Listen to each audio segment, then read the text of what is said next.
थोड़ा सा इधर देखो, इलेक्ट्रिक सर्किट के बारे में पढ़ते हैं, ठीक है। देखो ये अगर कोई तार है, समझे, ऐसे समझो, हम लोग पहले तो रेजिस्टेंस के बारे में पढ़ते हैं, ठीक है। रेजिस्टेंस होता क्या है, ठीक है। सबसे पहले हम लोग समझेंगे रेजिस्टेंस क्या होता है। तो रेजिस्टेंस बेटा, अगर कोई भी तार है, ठीक, तार अंदर से ऐसे भरा रहता है ना, उसके अंदर मटेरियल, वायर, बाहर ऐसे इंसुलेटर होता है। इंसुलेटर मतलब रबर का इंसुलेटर हो सकता है, नहीं हो सकता है, रबर मतलब समझते हो ना, ठीक है। रबर का इंसुलेटर हो सकता है, उसके अंदर पतली पतली तार होती है ना। और तार क्या होती है, कंडक्टर होती है, नहीं होती है। अच्छा, बाहर रबर कोटिंग क्यों लगाई जाती है? हाँ, rubber is a bad conductor of electricity, है ना। क्यों? क्योंकि रबर एक बैड कंडक्टर होता है इलेक्ट्रिसिटी का। अब ध्यान सुनना, रबर बाहर लगा दी कि भैया कंडक्टर अंदर है, ठीक है, तो इससे क्या होएगा अंदर। अब अंदर का स्ट्रक्चर समझते हैं, एक्चुअली होता है क्या अंदर। अंदर क्या होता है बेटा, जो इलेक्ट्रॉन्स होते हैं, काफी सारे होते हैं, एक लाइन से,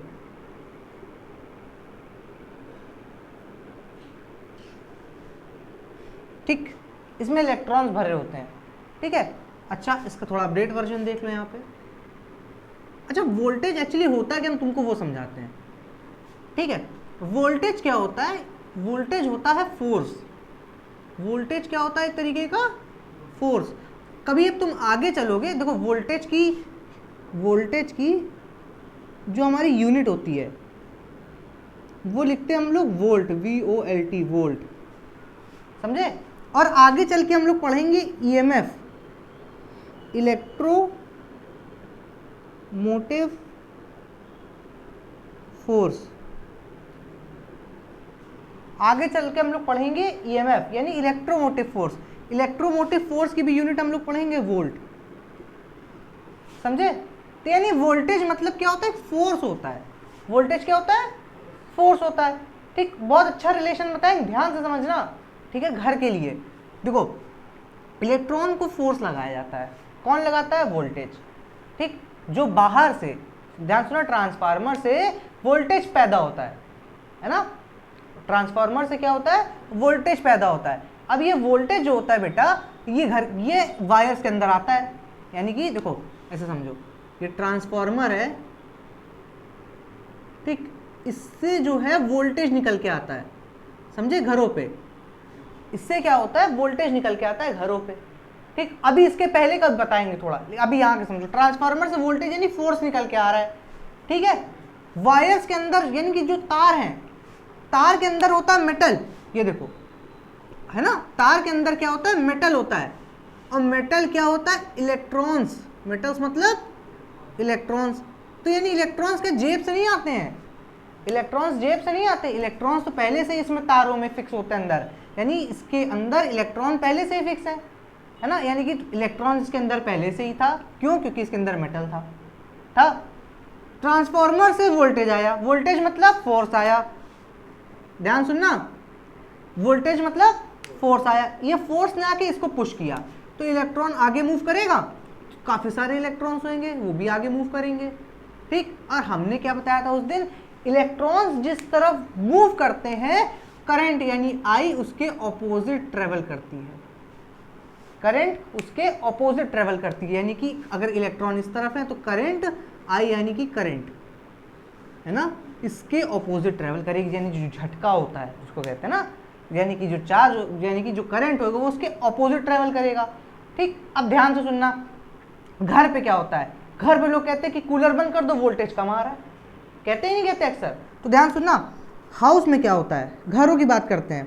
तो बेटा घर पे, जैसे घर पे जो कभी कभी वोल्टेज कम आता है, वोल्टेज जो है वो लो आता है, यानी कि ध्यान सुनना, यानी वोल्टेज कम आ रहा है, यानी कि फोर्स कम लग रहा है, फोर्स कम लग रहा है। अब बेटा जब इलेक्ट्रॉन्स धीरे धीरे ट्रेवल करेंगे, जो इलेक्ट्रॉन्स है ना, ये स्लो हो जाएंगे, तो जो I, जो इसके ऑपोजिट I बह रही है, वो भी स्लो हो जाएगी, है ना। I भी तो स्लो हो जाएगी, नहीं हो जाएगी। और अप्लायंसेस में लिखा रहता है, जो इलेक्ट्रिकल अप्लायंसेस होते हैं, है ना, उसमें लिखा रहता है कि सफिशिएंट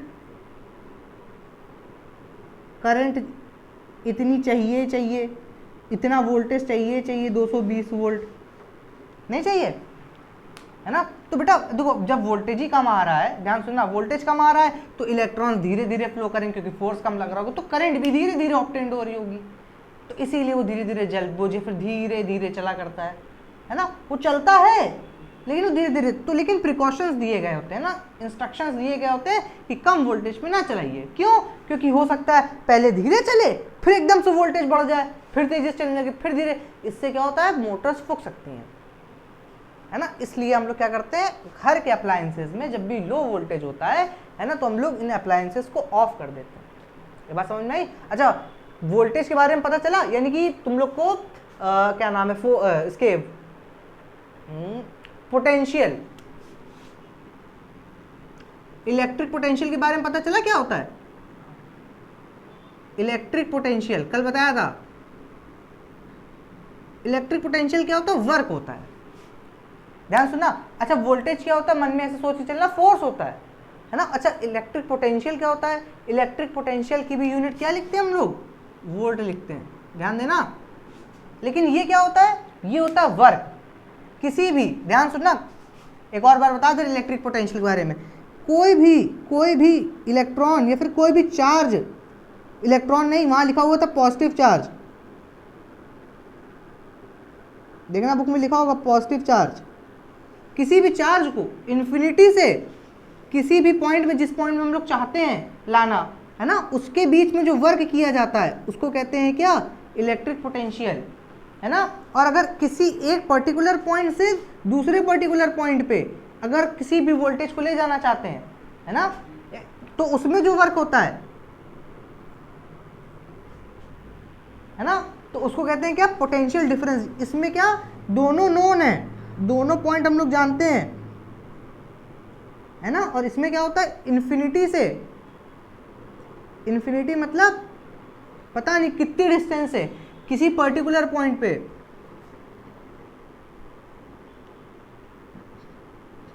लाने में किसी भी चार्ज को इन्फिनिटी, ठीक है। देखो उसके बाद देखो, अच्छा ये वोल्टेज क्या है कि जब हम लोग भाई क्या नाम है, अभी सीरीज पढ़ेंगे आगे, है ना, तब बड़ा मैटर करता है, जब हम लोग सीरीज पढ़ेंगे तब बड़ा मैटर करता है ये वोल्टेज, हमारा वोल्टेज करंट जितना भी मटेरियल हमारा, है ना, ये सब वहीं पे क्या नाम, जब हम लोग इलेक्ट्रिक, यानी कि जब वाले इलेक्ट्रिक सर्किट वाले जब हम लोग क्वेश्चन सॉल्व करेंगे, है ना, तब हम लोग को बड़ा मैटर करेगा उस समय कि ये वोल्टेज क्या होता है, करंट क्या होता है। अभी जैसे अभी बोला गया क्वेश्चन कौन सा, वोल्ट मीटर था, है ना। अब देखो ध्यान से, वोल्ट मीटर, अभी वोल्ट मीटर अच्छे से, अच्छा हाँ, यहाँ पे हम रेजिस्टेंस के बारे में थोड़ी बात कर रहे थे। रेजिस्टेंस होता क्या है, पहली बात तो रेजिस्टेंस मतलब होता है बेटा रुकावट। रेजिस्टेंस का मतलब क्या होता है हमारा, रुकावट, है ना। तो देखो किस तरह से रुकावट है, जैसे ये हमारा कोई वायर है, ठीक, इधर से वोल्टेज आ रहा है, कोई दिक्कत है ना, इलेक्ट्रॉन्स इसके अंदर भरे हुए हैं, तो भैया इलेक्ट्रॉन फ्लो कर रहे हैं, ध्यान सुनना, इलेक्ट्रॉन फ्लो कर रहे हैं, वोल्टेज आ रहा है, इनको धक्का लगा रहा है कि नहीं। तो भैया अगर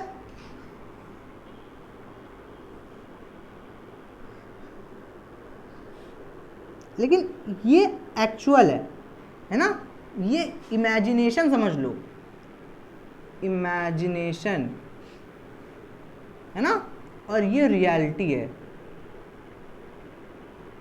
कैसे, क्या ये इमेजिनेशन रियलिटी, हम लोग सोचते हैं इलेक्ट्रॉन ऐसे ही फ्लो करते हैं, लेकिन ऐसा नहीं है। जो इलेक्ट्रॉन फ्लो करते हैं वो कुछ इस तरीके से फ्लो करते हैं, रुकावटों के साथ। तो ध्यान सुनना, अभी हम लोग चाहते हैं, ध्यान सुनना, अच्छा रेजिस्टेंस का काम क्या होता है, अगर हम लोग को, ध्यान सुनना, 220 वोल्ट 220 वोल्ट अगर हम लोग बिजली बहा रहे हैं, है ना, बिजली सॉरी 220 वोल्ट की बिजली बहा रहे हैं, है ना, यानी कि 220 वोल्ट फोर्स लग रहा है उस पे, कि इलेक्ट्रॉन्स पे नहीं लग रहा है। तो ध्यान सुनना, अगर उससे, है ना, 5 एम्पियर की, ध्यान सुनना, अगर उससे, क्योंकि इलेक्ट्रॉन्स फ्लो कर रहे हैं इसकी वजह से, भाई इतना फोर्स लग रहा है तो इलेक्ट्रॉन्स फ्लो कर रहे हैं, तो 5 एम्पियर की करंट बाहर है। कितनी एम्पियर की करंट? 5 एम्पियर की करंट बाहर है। ध्यान सुनना, अगर 220 वोल्ट का फोर्स लग रहा है मान लो, है ना, तो इलेक्ट्रॉन्स फ्लो कर रहा है, इलेक्ट्रॉन्स फ्लो कर रहे हैं तो इसके ऑपोजिट डायरेक्शन में करंट बह रहा है, नहीं बह रहा है? ये बात समझ में आई? पक्का? अब जब करंट इसके ऑपोजिट डायरेक्शन में बह रहा है, ध्यान सुनना, करंट जब ऑपोजिट डायरेक्शन में बह रहा है और इलेक्ट्रॉन्स जो है हमारे इधर की ओर बह रहे हैं, है ना, तो अभी अगर कोई अप्लायंस ऐसा है जिसको 5 एम्पियर की करंट की ज़रूरत है तो उसके लिए तो ठीक है, लेकिन ध्यान सुनना, लेकिन अगर किसी को अगर 3 एम्पियर की रिक्वायरमेंट है, 3 एम्पियर करंट की रिक्वायरमेंट है, फिर वो क्या करेगा? वोल्टेज जाके ट्रांसफार्मर से वोल्टेज कम कर लेगा। तुम बताओ वहां पे क्या करेगा? वहां पे हम, ध्यान सुनना, वहां पे ये रेजिस्टेंस बढ़ा देगा। क्या कर देगा? रेजिस्टेंस यानी रुकावट। अच्छा, रुकावट बढ़ाने से क्या होगा? इलेक्ट्रॉन का जो फ्लो है वो स्लो हो जाएगा। इलेक्ट्रॉन का जो फ्लो है ना, वो क्या हो जाएगा? स्लो हो जाएगा। और इलेक्ट्रॉन का फ्लो स्लो होते ही करंट भी स्लो हो जाएगी। स्लो हो जाएगी यानी कि लेस देन 5 एम्पियर नहीं हो जाएगी। बताओ लॉजिक बनता है कि नहीं बनता है भाई? है कि नहीं? ध्यान सुनना फिर से भाई, अगर हम लोग ने 3 एम्पियर की करंट की रिक्वायरमेंट है हम लोग को, है ना, तो इलेक्ट्रॉन की, तो इस वायर में हम लोग क्या करेंगे? रेजिस्टेंस को बढ़ा देंगे। रेजिस्टेंस बढ़ेगा तो इलेक्ट्रॉन जो बहुत तेजी से भाग रहा था धीरे धीरे भागेगा, और इलेक्ट्रॉन धीमे हो गया तो अपोजिट डायरेक्शन में बहने वाली करंट भी धीमी हो जाएगी। धीमी हो गई कि नहीं हो गई? अब धीमी हो गई तो जितनी रिक्वायरमेंट है, तो ये बात तो कंफर्म है कि 5 एम्पियर से कम होती जाएगी। फिर हम लोग उसको एमीटर यानी कि जिससे हम लोग करंट नापते हैं उससे नाप लेंगे। कोई दिक्कत? अच्छा, अब ध्यान सुनना, तो रेजिस्टेंस का यहाँ पे वैल्यू पता चला। वैल्यू मतलब रेजिस्टेंस की इंपॉर्टेंस पता चली। रेजिस्टेंस का काम क्या होता है? इलेक्ट्रॉन्स के फ्लो को धीमा कर देना। यानी इलेक्ट्रॉन्स, यानी रेजिस्टेंस का मतलब क्या होता है? रुकावट होती है। रेजिस्टेंस का मतलब क्या होती है? रुकावट होती है। बात समझ में आई? पक्का? अच्छा, पढ़ना है वोल्ट मीटर के बारे में, ठीक है? तो ध्यान सुनना, वोल्ट मीटर क्या है बेटा? वोल्ट मीटर एक ऐसा डिवाइस है जिसकी मदद से हम लोग क्या कर सकते हैं? वोल्टेज को नाप सकते हैं। वोल्टेज मतलब वही जो फोर्स आ रहा था, है ना, कि वो ज़्यादा आ रहा है, कम आ रहा है, नॉर्मल आ रहा है, कैसा आ रहा है, तो उसकी वैल्यू, एग्जैक्ट वैल्यू। तो इसके लिए वोल्ट मीटर के लिए क्या बोलेंगे? The device which is use to measure the voltage, है ना, फ्लो इन अ सर्किट, है ना, किसी भी सर्किट में जो कि फ्लो करती है। अच्छा, ये एक ऐसा सर्किट दिया गया है, ठीक? अब ध्यान सुनना, बहुत जरूरी है।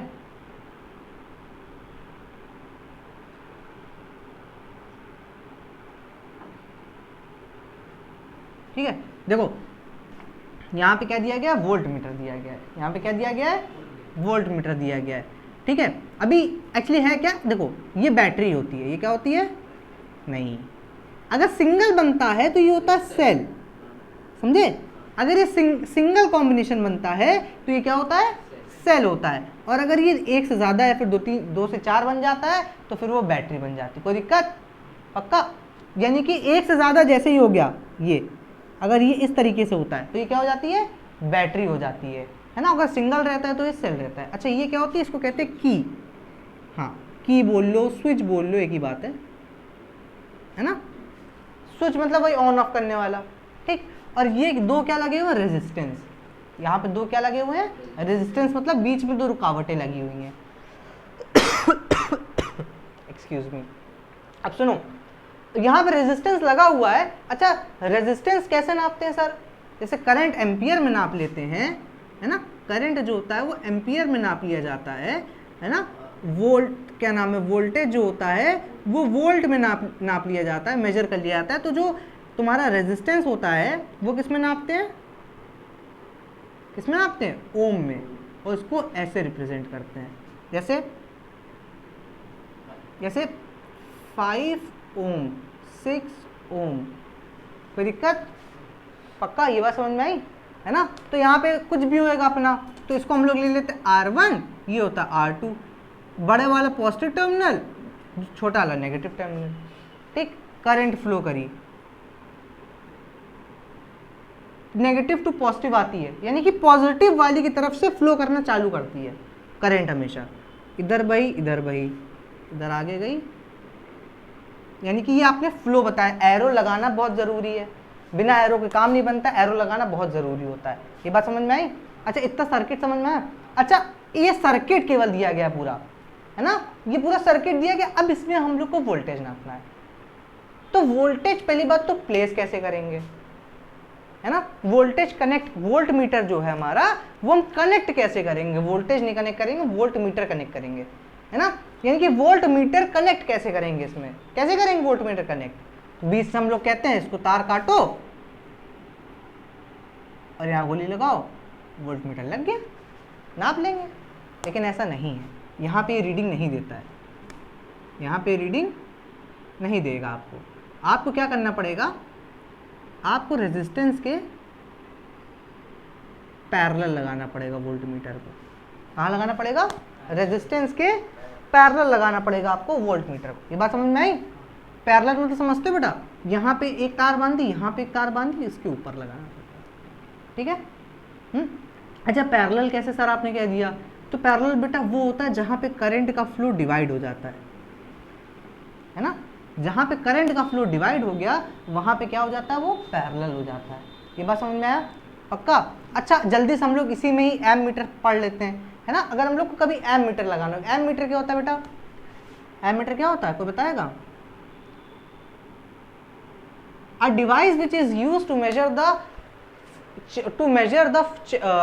The flow of current in a circuit, है ना। फ्लो ऑफ करंट मतलब इस सर्किट में कितनी एम्पियर की करंट बह रही है, वो हम लोग को एम मीटर बताता है कि कितने एम्पियर की करंट इसमें बह रही है। ये बात समझ में आई? पक्का? अच्छा, एम मीटर के लिए भी एक सर्किट बना लेते जल्दी से। तो यहाँ पे हम लोग ने रेजिस्टेंस लगाया और यहाँ पे हम लोग ने एक बैटरी लगा दी, स्विच लगा दिया, सेल मतलब, ठीक है। अब यहाँ अपना अपना है, ठीक है। अच्छा, पहले लिख दें पॉजिटिव, ये नेगेटिव टर्मिनल लिखना पड़ेगा, है ना, कि पॉजिटिव नेगेटिव है, ये की है, ये सेल है और ये रेजिस्टेंस आर है ना। और फिर फ्लो बताना पड़ेगा कि यहाँ से निकला, यहाँ गया, यहाँ गया, यहाँ गया, यहाँ गया करंट, यहाँ तक आया वापस। कोई दिक्कत? पक्का? उसके बाद देखो यहाँ पे बेटा हम लोग क्या करते हैं, यहाँ पे हम लोग सीरीज में ही लगा देते हैं। सीरीज मतलब इसके बगल में ही, इसी लाइन पे ही लगा देते हैं। एम मीटर को ए से रिप्रेजेंट करते हैं। ये बात समझ में आई? पक्का? एम मीटर को ए से ही रिप्रेजेंट करते हैं, ठीक है। और ये सीरीज में ही जुड़ता है। तो ऑब्जेक्टिव क्वेश्चन बनता है यहाँ पे, क्या बनता है कि वो क्या नाम था इसका, हाँ, वोल्ट मीटर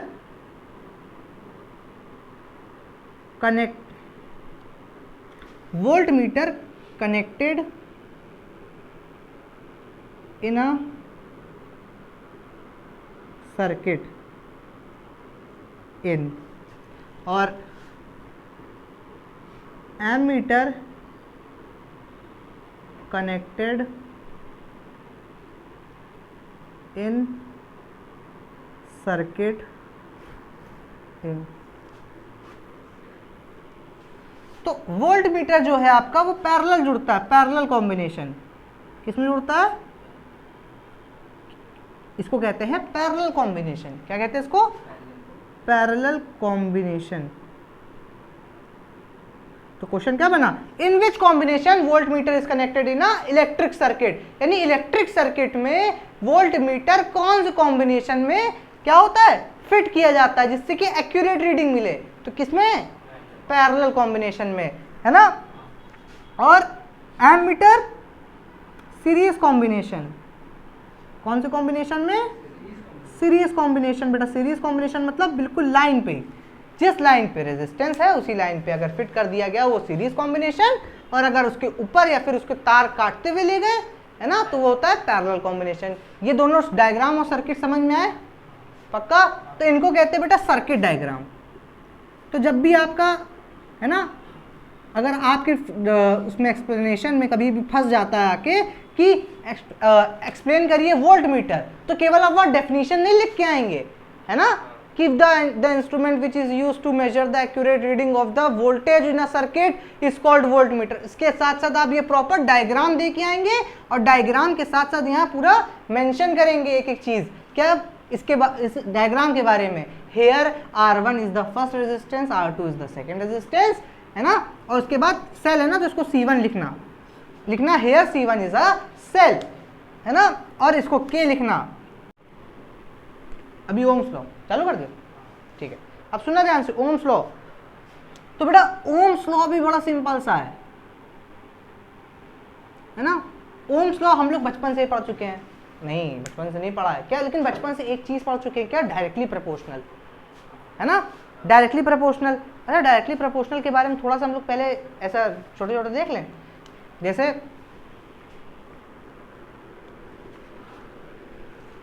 देखो, जैसे speed is equals to distance upon time है ना। सबसे पहले हम लोग डायरेक्टली और इनवर्सली प्रोपोर्शनल पढ़ना है, ठीक है। ओम्स लॉ के भाड़ में पहले हम लोग डायरेक्टली एंड इनवर्सली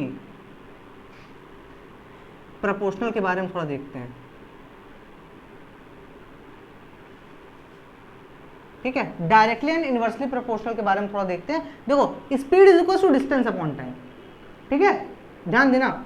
अगर हम लोग डिस्टेंस को क्या मान लेते हैं, कांस्टेंट, क्या मान लेते हैं, डिस्टेंस को कांस्टेंट मान लेते हैं, ठीक है, ये कांस्टेंट है, ठीक। तो स्पीड क्या हो जाएगी, इनवर्सली प्रोपोर्शनल हो जाएगी टाइम के, क्या हो जाएगा, स्पीड जो है इनवर्सली प्रोपोर्शनल हो जाएगी टाइम के, ठीक है। अच्छा एक बार हम लोग टाइम को क्या मान लेते हैं, कांस्टेंट, टाइम को क्या मान लेते हैं, कांस्टेंट। तो स्पीड, तो यहाँ पे पहले बेटा एक लेवल में लाना पड़ेगा, क्योंकि न्यूमरेटर को ही हमेशा कांस्टेंट मानते हैं, पहले बता दे रहे हैं, ठीक है। तो सबसे पहले क्या, speed into time is equal to distance, नहीं बोलो, टाइम को मान लिया कांस्टेंट, तो यहाँ पे क्या निकल के आया रिजल्ट, स्पीड डायरेक्टली प्रोपोर्शनल होगी डिस्टेंस के। सर अभी आप बड़ा बड़ा लिखे दे रहे हो भैया, हमको समझ में नहीं आ रहा, तो हमें पता है तुम्हें समझ में नहीं आ रहा, हम समझा रहे अभी। और अभी हम लोग तीसरे केस में क्या करते हैं, फिर से लिख लेते हैं, speed is equal to speed into time बराबर डिस्टेंस, है ना। यहाँ पे हम लोग ने स्पीड को क्या मान लिया है, कांस्टेंट, है कि नहीं। तो टाइम डायरेक्टली प्रोपोर्शनल डिस्टेंस के, सुनना ध्यान से। अब इन तीनों के बारे में देखो बेटा, यहाँ दो कंडीशन में डायरेक्टली प्रोपोर्शनल है क्योंकि आमने सामने है, ठीक। एक में 1 अपॉन करके लिखा हुआ है तो वो इनवर्सली प्रोपोर्शनल है। अब समझो इसका मतलब क्या होता है, स्पीड बढ़ेगी, किसी भी जगह पे जाना है, कोई डेस्टिनेशन है आपकी, है ना, अगर आपने स्पीड बढ़ाई, जैसे मान लो तुम्हें 4 घंटे लगते थे जब आप 50 किलोमीटर पर आवर की स्पीड से अपनी बाइक को भगाते थे, तो 4 घंटे लगते थे। अभी आपने स्पीड को इंक्रीज करके 100 किलोमीटर पर आवर कर दी है, कितनी कर दी है, 100 किलोमीटर पर आवर कर दी। अब बताओ टाइम ज्यादा लगेगा कम लगेगा, कम लगेगा, यानी कि स्पीड इंक्रीज हुई है तो टाइम डिक्रीज हो गया है, नहीं हुआ है। अब दूसरा तरीका समझो भैया, इसी का उल्टा, है ना।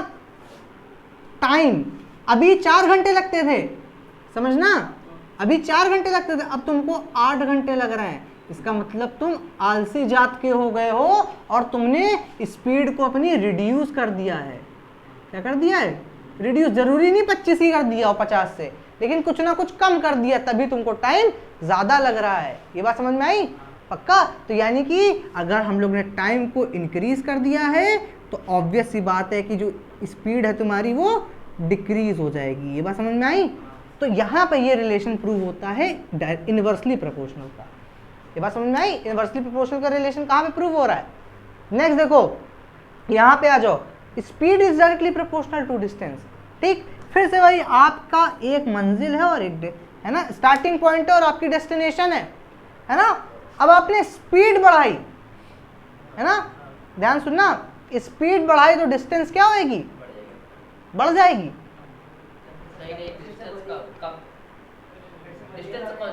हाँ, यहाँ पे कोई रिलेशन ही नहीं बनता है। क्यों, सुनना ध्यान से, स्पीड बढ़ाई तो डिस्टेंस कम हो जाएगी या फिर स्पीड बढ़ाई तो डिस्टेंस बढ़ जाएगी। क्यों, क्योंकि दो चीजों के बीच की डिस्टेंस कभी नहीं चेंज होती, इसी टर्म को कहते हैं। तो यहाँ डिस्टेंस क्या हो गया हमारा, कांस्टेंट है कि नहीं। लिखे दे रहे साफ साफ, यहाँ पे डिस्टेंस क्या हो गया हमारा, कांस्टेंट। देखो इसकी हमने तीनों रिलेशन दिए जिससे हम लोग को कांस्टेंट टर्म की भी इंपॉर्टेंस पता चल पाए। भाई सीधी कोई लॉजिक बन रहा है, तुम बताओ। स्पीड अगर हम लोग ने बढ़ाई, जैसे पहली जगह से दूसरी जगह जा रहे हैं, ठीक है, तो 4 किलोमीटर पर आवर की स्पीड से जा रहे थे, तो 5 किलोमीटर डिस्टेंस थी, ठीक है।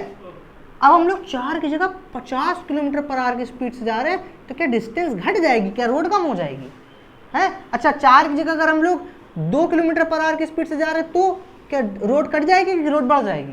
नहीं भाई, डिस्टेंस उतनी की उतनी रहेगी। तो यहाँ चेंज ही नहीं है, ऐसा कोई रिलेशन ही नहीं बन सकता है, पॉसिबल ही नहीं है। आ जाओ इधर, तो यहाँ पे क्यों पॉसिबल नहीं, क्योंकि डिस्टेंस कांस्टेंट था, है ना। तो किसी भी रिलेशन में कोई एक ही चीज कांस्टेंट होती है, यहाँ कोई कांस्टेंट टर्म था ही नहीं, तो रिलेशन मिल गया। यहाँ पे भी आ जाओ, स्टार्टिंग पॉइंट आपकी डेस्टिनेशन, टाइम, ध्यान सुनना, अभी यहां से यहां जाने में तुमको 4 घंटे लग रहे थे, तो डिस्टेंस 50 किलोमीटर थी। अब तुमको यहां से यहां आने में अगर 20 घंटे लग रहे हैं, तो क्या रोड कट जाएगी कि रोड घट जाएगी? तो यहां पे भी नहीं होगा, ये भी एग्जिस्ट नहीं करता है। तो कौन सा एग्जिस्ट करता है? केवल ये वाला। ये बात समझ में आई? तो जो कांस्टेंट है उसमें कोई रिलेशन नहीं मिलेगा। अगर कांस्टेंट के साथ रिलेशन निकालने बैठ गए तो कोई रिलेशन नहीं मिलेगा। तो जो कांस्टेंट हम नहीं है उनके साथ रिलेशन बैठ के निकालेंगे। ये बात समझ में आई? पक्का? तो जबरदस्ती का रिलेशन मत निकालना, क्योंकि कोई एग्जिस्ट नहीं करता है। ठीक, चलो हम लोग आते हैं ओम्स लॉ पे। ओम्स लॉ भी बेटा डायरेक्टली और इनवर्सली प्रोपोर्शनल पे ही बेस्ड है। ठीक है, देखो कैसे। अब सुनो ध्यान से, ओम्स लॉ। ओम्स लॉ क्या कहता है? जो हम लोग के घर पे जो वोल्टेज आता है, ध्यान सुनना, चलो हम लोग पहले ऐसे पढ़ते हैं। सबसे पहले हम लोग ने तार बनाया, उसके अंदर इलेक्ट्रॉन फिक्स किए, ठीक है। अच्छा, इलेक्ट्रॉन अगर बढ़ेगा आगे तो क्या निकलेगी? उसके ऑपोजिट डायरेक्शन में करंट बहेगी। अच्छा, इनको बहाने के लिए वोल्टेज की रिक्वायरमेंट है कि नहीं? पक्का? अब ध्यान सुनना, तो वोल्टेज, जितना वोल्टेज होएगा, जितना वोल्टेज तेज होगा, यानी फोर्स तेज, धक्का लगेगा, उतनी ही करंट बहेगी। मिल गया रिलेशन। यहीं से इन्होंने रिलेशन निकाल लिया। तो ओम्स लॉ का कहते हैं वोल्टेजेस, है ना, या फिर कहते हैं वो पोटेंशियल डिफरेंस, है ना, या फिर electric potential difference voltage is directly proportional to current. जितनी ज्यादा तुम फोर्स लगाओगे इलेक्ट्रॉन्स में, उतनी ज्यादा, जितनी तेज फ्लो करेंगे उतनी तेज करंट आएगी, नहीं आएगी? तो भाई जितना फोर्स लगाओगे वोल्टेज के थ्रू, है ना, उतनी करंट आएगी। तो V is directly proportional to I, और इस डायरेक्टली प्रोपोर्शनल को हटाने के लिए हम लोग इज इक्वल्स टू लगाते हैं, जिससे फॉर्मूला मिल पाए। अगर डायरेक्टली प्रोपोर्शनल हटता है तो एक कांस्टेंट का मल्टीप्लाई होता है, जो कि होता है हमारा क्या? R। R मतलब क्या है यहाँ पे? रेजिस्टेंस है। R क्या है यहाँ पे? पक्का समझ में आया? रेजिस्टेंस मतलब याद है ना, रुकावट, है ना, इसके अंदर ये रुकावट है कि नहीं है? पक्का? अब सुनो ध्यान से, साला तुम कितना भी वोल्टेज निकाल लो, कितना भी वोल्टेज लगा लो, ठीक है, सुनो ध्यान से। जैसे मान लो नाक है तुम्हारी, नाक में गूंजी भरी हुई है, ठीक, तुम जितना भी उसमें तेल डाल लो, जितना भी तेल डाल लो, जितना पानी डाल लो, जितनी हवा डाल लो, गूंजी क्वांटिटी कम हो जाएगी। तुम बताओ, है? तो वो रेजिस्टेंस ही है जो गूंजी भरी हुई है नाक में। नाक में जो गूंजी भरी वो रेजिस्टेंस है। तुम कितना भी वोल्टेज दे लो, कितने भी इलेक्ट्रॉन्स डाल लो, गूंजी किनारे किनारे जाके चिपक जाएगी, लेकिन उसकी क्वांटिटी नहीं कम होगी, कभी भी होएगी, कभी भी कम हो जाएगी तुम्हारे, नहीं हो पाएगी। पागल हो क्या? तो ध्यान सुनना, voltage is directly proportional to I का मतलब क्या हुआ? V की जो वोल्टेज, जितना भी आप वोल्टेज लगाओगे यानी फोर्स लगाओगे, उतनी तेज आपको करंट मिलेगा। और यहाँ पे आपने डायरेक्टली प्रोपोर्शनल का सिंबल हटाने के लिए इज इक्वल्स टू लगाया, ठीक है। तो इज इक्वल्स टू लगाने के बाद एक आपको कांस्टेंट का मल्टीप्लाई करना पड़ेगा, यहाँ लिखना पड़ेगा आपको बगल में, हियर R इज कांस्टेंट, और फिर आपको नीचे देना पड़ेगा उसका नाम, R का नाम क्या है? रेजिस्टेंस है ना, R क्या है? रेजिस्टेंस है। तो यही है, देखो फिर हम लोग यहाँ पे लिखेंगे इसकी थ्योरी, ठीक है। थ्योरी में हमारा क्या कहता है? पर थ्योरी में ये कहता है, एक्सप्लेन कर दे पहले बुक से थोड़ा, है ना, थोड़ा पहले बुक से एक्सप्लेन कर ले, जैसे बुक में हम लोग बिल्कुल अलग ना हो जाए जब लिखे तो।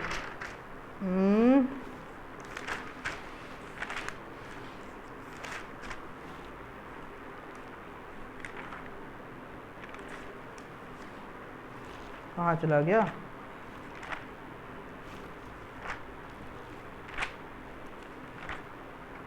इसको बंद कर दो, वीडियो लंबी हो जाती है फिर एडिट। ठीक है, अब ध्यान सुनना, अब ओम्स लॉ के बारे में समझो, थ्योरी के बारे में। कहता है एट कांस्टेंट टेम्परेचर, ठीक है, क्या कहता है? एट कांस्टेंट टेम्परेचर, टेम्परेचर कैसा होना चाहिए? कांस्टेंट। अगर टेम्परेचर 35 डिग्री सेल्सियस है, अगर टेम्परेचर 35 डिग्री सेल्सियस, पहली कंडीशन क्या है? At constant temperature. अच्छा सुनना ध्यान से, यहीं पे हम लोग फंस जाते हैं, जब पेपर आता है यहीं पे फंस जाते हैं, क्योंकि छोटे छोटे जो एक एक नंबर क्वेश्चन आ जाते हैं यहीं से आ जाते हैं आंसर यस और नो, है ना। तो ध्यान सुनना, उसकी पहली शर्त क्या? कांस्टेंट टेम्परेचर, ठीक है। वो क्या कहता है? इफ अ बॉडी, क्या नाम, इफ अ वायर, है ना, if a wire initial temperature is 20 degree Celsius, ठीक है, एंड 20 वोल्ट करेंट फलाना वोल्टेज, है ना, अप्लाई किया गया उस पर, now it's temperature is 35 degree Celsius, तो is Ohm's law is applicable for it or not, and give reason. तो ओम्स लॉ इस पे एप्लीकेबल होएगा कि नहीं होएगा? तो उसका टेम्परेचर अभी 25 था पहले, अब वो बदल के 35 हो गया है, तो ये कांस्टेंट टेम्परेचर है। टेम्परेचर क्या हो गया? चेंज हो गया। आंसर यहीं से गलत हो गया, no, because there is a change in temperature and Ohm's law always suggest, है ना, to maintain a constant temperature, है ना। ये बात समझ में आया? तो सबसे पहली शर्त क्या होती है? At constant temperature. ये बात समझ में आई? तो ध्यान सुनना, एक और बार डेफिनेशन कहता है at constant temperature the current flow through a circuit, है ना, किसी भी सर्किट में जितना भी करंट फ्लो होता है, इतना भी करंट, ये है ना करंट, ये करंट है भैया, is directly proportional to potential difference, is directly proportional to potential difference, इसी को हम लोग वोल्टेज कहते हैं। लेकिन हम लोग जब भी लिखेंगे, कॉपी में लिखेंगे, मेंशन करेंगे, तो हम लोग क्या लिखेंगे इसको? Potential difference. जब भी हम लोग को न्यूमेरिकल में बन के आएगा तब भी वहां पे क्या? पोटेंशियल डिफरेंस ही लिख के मिलेगा, ठीक है। तो वहां कंफ्यूज मत होना कि हम लोग ने तो वोल्टेज पढ़ रखा है, यहाँ पोटेंशियल डिफरेंस दिया, एक ही बात है। यूनिट भी है कि ईएमएफ की भी यूनिट वोल्टेज होती है, और ईएमएफ ज्यादा अच्छा टर्म होता है, क्यों? क्योंकि उससे हम लोग को पता चलता है इलेक्ट्रोमोटिव फोर्स, ये सारा वोल्टेज जो होता है वो फोर्स होता है ना। यहाँ कंफ्यूज कर देते हैं, यहाँ पे पोटेंशियल डिफरेंस को क्या कहते हैं? पोटेंशियल डिफरेंस को दो, जरूरत है हम लोग को बताने की यहाँ पे कि फोर्स होता है, जिससे अच्छा एक्सप्लेन समझ में आ रहा है। नहीं, अगर हमने तुमको ना बताया होता कि वोल्टेज एक फोर्स है, तुम लोग क्या समझते हैं? वर्क डन है, ये तो वर्क है जो कि किसी भी इनफाइनाइट पॉइंट से किसी पर्टिकुलर पॉइंट में अगर किसी चार्ज को लेकर आए हैं तो उसमें उसके बीच में किया जाने वाला वर्क है ना। अगर हम लोग ने अगर ये ना पढ़ा होता, यही वोल्टेज ईएमएफ होता है, फोर्स होता है, तो हम लोग कभी समझ पाते कि इलेक्ट्रॉन को धक्का कौन दे रहा है? हम लोग तो ये समझते हैं वो फ्लो वर्क है बस, है ना। लेकिन ईएमएफ एक्चुअली में जो वोल्टेज यानी पोटेंशियल डिफरेंस होता है वो क्या होता है? एक तरीके का फोर्स होता है, ठीक है। तो ध्यान समझना है यहाँ पे, वो क्या कहता है? At constant temperature the current flow through a circuit is directly proportional, है ना, यानी कि करंट जितना भी सर्किट में जितना भी करंट फ्लो हो रहा है किस पे डिपेंड करता है? वोल्टेज पे डिपेंड करता है, ठीक है। तो क्या कहता है? At constant temperature the current flow through a conductor is directly proportional to the potential difference across its end, यानी कि एंड टू एंड पे डिपेंड करता है। एंड टू एंड मतलब एक वायर से दूसरे वायर के बीच में जितना पोटेंशियल डिफरेंस है, भाई पोटेंशियल डिफरेंस के लिए भी तो एक एंड से एक पर्टिकुलर पॉइंट से दूसरा पर्टिकुलर पॉइंट होना चाहिए था ना, ये भी तो होती है इसकी, है ना। तो ध्यान सुनना, उसके बाद ये आप क्या करना है? पहले आपको डेफिनेशन देनी है। At constant temperature the current flow in a circuit is directly proportional to potential difference across a conductor, है ना। ये बात समझ में आई? फिर से बोल दे, फिर से बोल दे एक बार, सुन लो फिर से।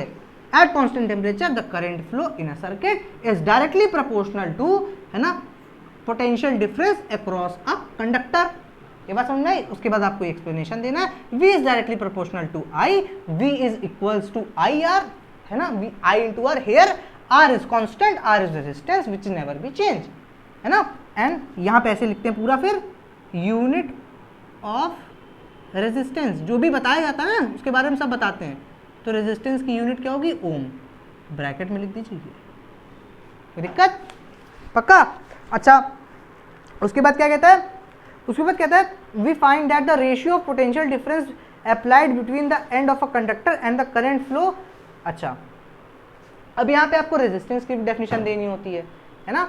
यहाँ पे जब आपने ये क्या नाम है, इसको हटा दें थोड़ा, तो थ्योरी वाला हटा दे रहे आप, थ्योरी तो लिखी लोगे ना, यहाँ पे लिख दें थ्योरी, थ्योरी लिख दे रहे हैं यहाँ पे।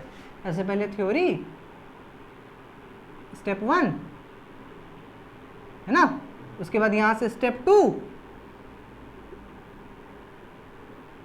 है कि नहीं, फिर स्टेप 3 हम बताने जा रहे हैं। स्टेप 3 में आप क्या करेंगे, जब आपने अब इसका जिक्र कर ही दिया है रेजिस्टेंस का, तो उसकी डेफिनेशन देंगे। तो देखो ध्यान से, रेजिस्टेंस की डेफिनेशन कैसे दे रहे हैं, आर की वैल्यू निकालो, क्या आएगी, बहुत बढ़िया है ना, ध्यान सुनना। द रेशियो ऑफ, क्या लिखेंगे, जैसे अपॉन में है ना, तो अपॉन में जब भी होता है तो हम लोग चुपचाप लिख देते हैं, द रेशियो ऑफ, हाँ बहुत बढ़िया, the ratio of potential difference across a wire, potential difference across the ends of wire, किसके साथ, अब जब ये अपॉन को लिखते हैं टू दी, अपॉन क्या लिखते हैं, टू दी, इस अपॉन को लिखते हैं हम लोग, ये जो अपॉन है इसको लिखते हैं टू दी, तो क्या लिखता है, द रेशियो ऑफ किसका, potential difference across the end of a wire to the current flow in a circuit, current flow in that circuit is always equal to resistance। आया समझ में, बहुत इजी डेफिनेशन है, क्या, ध्यान सुनना, ध्यान देखना, the ratio of potential difference across the end of a wire to the current flow in that circuit is always equal to resistance. हो गई सिंपल सी डेफिनेशन। तो 3 स्टेप में ओम्स लॉ को आप डिफाइन करेंगे। स्टेप 1 होगा थ्योरी दीजिए कि at constant temperature potential difference is directly proportional to current flow in a circuit across the end of a wire. ये बात समझ में आई। उसके बाद आपने एक्सप्लेनेशन देना है क्या, V is directly proportional to I, here I is current, V is potential difference.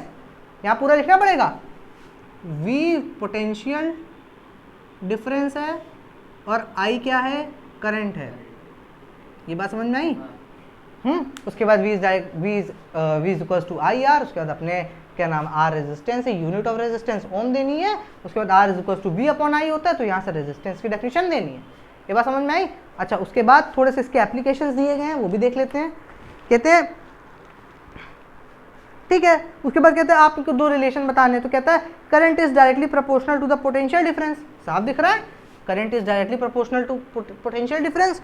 और एक दूसरा कहता है current is inversely proportional to resistance. Current is देखना ध्यान से यहाँ पे V, ठीक है। पहला पूछता है V और I में क्या रिलेशन होता है ना। तो हम लोग को पता है कि V is directly proportional to I, जितना वोल्टेज होगा उतनी करंट बहेगी। और दूसरा क्या होता है बेटा, V is directly proportional to, देखो सॉरी, दूसरा पूछता है I और R के टर्म्स में रिलेशन बताइए। किसमें, I और R के टर्म्स में। तो ध्यान से देखना, I और R ऐसे बता सकते हैं नहीं, क्यों, क्योंकि वो अगल बगल लिखे हुए मल्टीप्लाई में। तो उसको एक तरफ वैल्यू निकालो, तो कैसे निकालेंगे, इसको डिनोमिनेटर में ले आओ। तो V upon R is equals to I। कोई दिक्कत भाई, एक ही जगह पर तो देखो, ध्यान से देखो, एक ही जगह पर तो लिखे हुए हैं वो दोनों मल्टीप्लाई में। तो ऐसे थोड़े रिलेशन बता दोगे, पहले एक तरफ लाना पड़ेगा, यानी कि ऑपोजिट साइड्स में रखना पड़ेगा। तो बस R को डिनोमिनेटर में ले आए, कोई दिक्कत। V upon R is equals to I। अब ध्यान से देखो, R और I में रिलेशन पूछा, यानी ये क्या हो गया, कांस्टेंट हो गया। ठीक, अब ध्यान से देखना, तो I is inversely proportional to R। I inversely proportional to R। Check करते हैं एग्जिस्ट करता है कि नहीं, चेक करें, जल्दी से देखो चेक करते हैं। अगर करंट बढ़ा दी, ठीक, ध्यान देना, यानी कि अगर हम लोग का करंट ज्यादा है ना, तो रेजिस्टेंस क्या हो जाएगा, घट जाएगा। क्यों,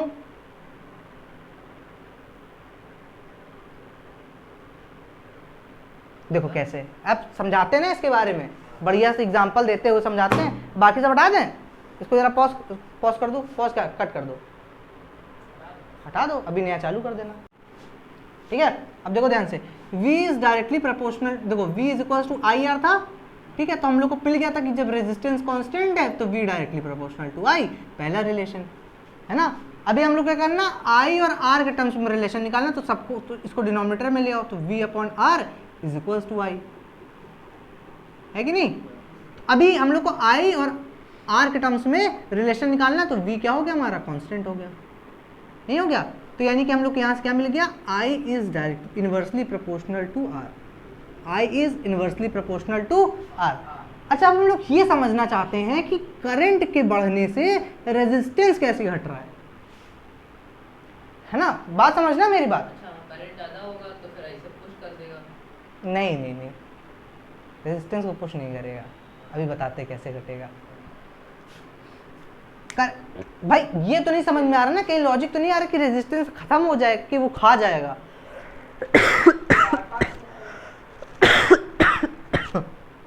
नहीं बेटा, देखो बहुत बढ़िया एक्सप्लेनेशन दे रहे हैं, ध्यान समझना, कोई स्कूल में देगा नहीं।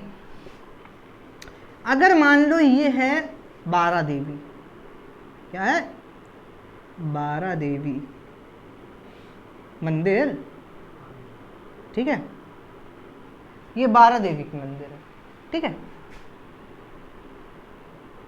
ये पहली पुलिस,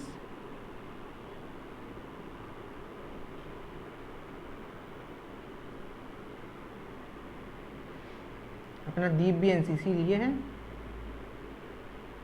ठीक, ये अपना वैभव दे दिए हमने यार, दीप भी तो नहीं लिए है ना। और एक और अपना नॉर्मल आदमी, ये लोग क्या कर रहे हैं, 12 देवी में ड्यूटी कर रहे हैं, ठीक है। यहाँ पे खूब सारे लोग, ध्यान समझना, खूब सारे लोग यहाँ एंट्री लेंगे, तो भैया हम लोग को पता है भाई, पुलिस को आइडिया होता है कितनी पब्लिक आएगी, मोटा मोटा मान लेते हैं 4000 लोग आएंगे,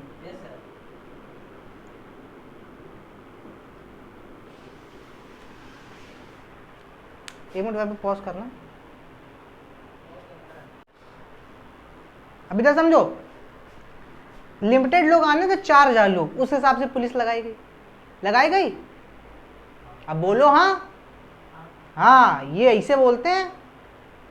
इधर देखो 4000 लोग, हम लोग ऐसा मान चले 4000 लोग आएंगे, उस हिसाब से पुलिस को अरेंज किया गया, 40,000 आ गए। अब क्या कहोगे, यहाँ पे पुलिस जो है वो, यही तो स्टेटमेंट दोगे, पेपर में अगले दिन यही तो आएगा कि भीड़ संभालने के लिए पुलिस कम पड़ गई। यहाँ पे भी वही है, ध्यान समझना, ये जो फ्लो था है ना, जो वोल्टेज का फ्लो था, अगर बल लगाओ तो टूट जाएगा।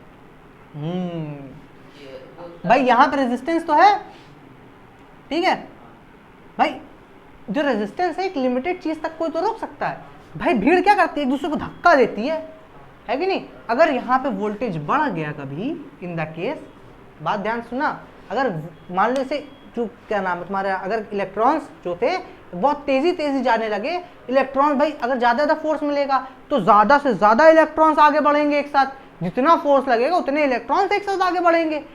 तो वहाँ पे एक केस तो बोलेंगे, जैसे यहाँ पे पुलिस कम पड़ गई, वहाँ पे रेजिस्टेंस गिर गया, यानी कम हो गया। रेजिस्टेंस का जो काम था, जो असर था, यानी रेजिस्टेंस मतलब रेजिस्टेंस का असर, रेजिस्टेंस कुछ है थोड़ी, बस रेजिस्टेंस का असर है, तो असर क्या हो गया, कम हो गया कि नहीं हो गया। तो यहाँ पे समझो, करंट बढ़ने से मतलब इलेक्ट्रॉन्स के फ्लो होने से, ज्यादा फ्लो होने से, करंट का मतलब क्या है, इलेक्ट्रॉन्स का फ्लो होना। हमने फिर बताया, इलेक्ट्रॉन्स जितने ज्यादा फ्लो होते हैं करंट उतनी ही बनती है। तो इलेक्ट्रॉन्स का फ्लो अगर बढ़ जाएगा तो रेजिस्टेंस जो है वो घट जाएगा, है ना। अगर रेजिस्टेंस बढ़ गया, रेजिस्टेंस और बढ़ गया, इसका मतलब क्या, अब इलेक्ट्रॉन्स जो है वो कम बह रहे हैं। अगर इलेक्ट्रॉन्स कम बहेंगे तो करंट भी कम हो जाएगी, नहीं, यानी कि अगर रेजिस्टेंस बढ़ गया तो करंट कम हो जाएगी। भाई अगर रेजिस्टेंस बढ़ गया तो इलेक्ट्रॉन जो है वो भाई उनको जाने के लिए रास्ता ही नहीं मिल पाएगा ज़्यादा, है ना। तो अगर भाई ऐसा हुआ है ना, तो हम लोग को इलेक्ट्रॉन्स को जाने के लिए क्या जगह ही नहीं मिल पाएगी कहीं पे जगह। तो यहाँ पे ऐसे स्टेज में क्या होएगा, जो इलेक्ट्रॉन्स वो धीमे फ्लो करेंगे तो करंट कम हो जाएगी। यानी कि ये एग्जिस्ट करता है कि नहीं करता है, बिल्कुल करता है। ठीक है, तो दो रिलेशन है, क्या है कि पहला है वोल्टेज यानी potential difference is directly proportional to current, और दूसरा क्या है, current is inversely proportional to the resistance in a circuit. ये बात समझ में आई? पक्का? बेटा बंद कर दो इसको। ठीक है, देखो उसके बाद देखो, अच्छा ये वोल्टेज क्या है कि जब हम लोग भाई क्या नाम है अभी सीरीज पढ़ेंगे आगे, है ना, तब बड़ा मैटर करता है। जब हम लोग सीरीज पढ़ेंगे तब बड़ा मैटर करता है ये वोल्टेज, हमारा वोल्टेज करंट जितना भी मटेरियल हमारा, है ना, ये सब वहीं पे क्या नाम, जब हम लोग इलेक्ट्रिक यानी कि जब याले इलेक्ट्रिक सर्किट वाले जब हम लोग क्वेश्चन सॉल्व करेंगे, है ना, तब हम लोग को बड़ा मैटर करेगा उस समय कि ये वोल्टेज क्या होता है, करंट क्या होता है। अभी जैसे अभी बोला गया क्वेश्चन कौन सा, वोल्ट मीटर का, है ना। अब देखो ध्यान से वोल्ट मीटर, अभी वोल्ट मीटर अच्छे से, अच्छा हाँ, यहाँ पे हम रेजिस्टेंस के बारे में थोड़ी बात कर रहे थे। रेजिस्टेंस होता क्या है, पहली बात तो रेजिस्टेंस मतलब होता है बेटा रुकावट। रेजिस्टेंस का मतलब क्या होता है हमारा, रुकावट, है ना। तो देखो किस तरह से रुकावट है, जैसे ये हमारा कोई वायर है, ठीक, इधर से वोल्टेज आ रहा है, कोई दिक्कत है ना, इलेक्ट्रॉन्स इसके अंदर भरे हुए हैं, तो भैया इलेक्ट्रॉन फ्लो कर रहे हैं, ध्यान सुनना, इलेक्ट्रॉन फ्लो कर रहे हैं, वोल्टेज आ रहा है, इनको धक्का लगा रहा है कि नहीं। तो भैया अगर